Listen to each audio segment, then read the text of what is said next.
On October 18, 2019, in New York, a coronavirus-type pandemic was predicted in a worldwide simulation by the Johns Hopkins Center for Health Security, the World Economic Forum, and the Bill and Melinda Gates Foundation. The fictional coronavirus was called C.A.P.S, Coronavirus Associated Pulmonary Syndrome. The simulation was called Event 201, and 2 months later, in real life, similar events started to happen. It is called Coronavirus COVID-19.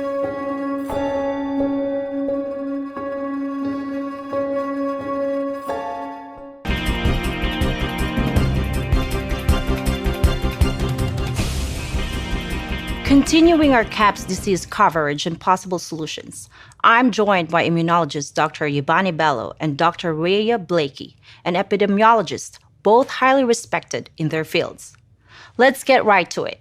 Why are people saying a vaccine for the C.A.P.S virus is not likely in the near term? Researchers are working on a vaccine, and we have viable leads, but it's complicated. We have known about C.A.P.S-like viruses in animals and people for decades, but have not been successful at developing a licensed vaccine. And sure, there are new technologies that may help, but it's going to be difficult. I am not optimistic about having a vaccine in time to be relevant during this pandemic. Even if we discover a good vaccine candidate, we're starting from scratch, and it takes time to test safety and efficacy, typically years. So even if testing moves quickly, global manufacturing will still need to be established. Again, multiple hurdles. We simply cannot rely on these old timelines and processes. This is a crisis. We have to move beyond these issues. It may be complicated, difficult, but if we dedicate all available resources, this can happen. Also, keep in mind, we need effective treatments sooner rather than later. Coronovirus is an antiviral drug. Scientists have told me this could be effective. We need to start treating people immediately. While I agree Coronovirus does look promising, it's currently used for treating HIV. However, it's not manufactured on the scale needed for treating this many people. And will we just stop using it for HIV treatment? How will we get this drug in the quantities needed?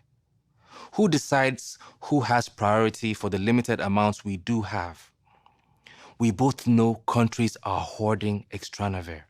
Doctor, in my opinion, you are lost in the details. With enough money and political will, anything is possible. Let's get going on this now. Thank you both for this extremely important discussion. Today, the greatest risk of global catastrophe doesn't look like this. Instead, it looks like this. If anything kills over 10 million people in the next few decades, it's most likely to be a highly infectious virus rather than a war.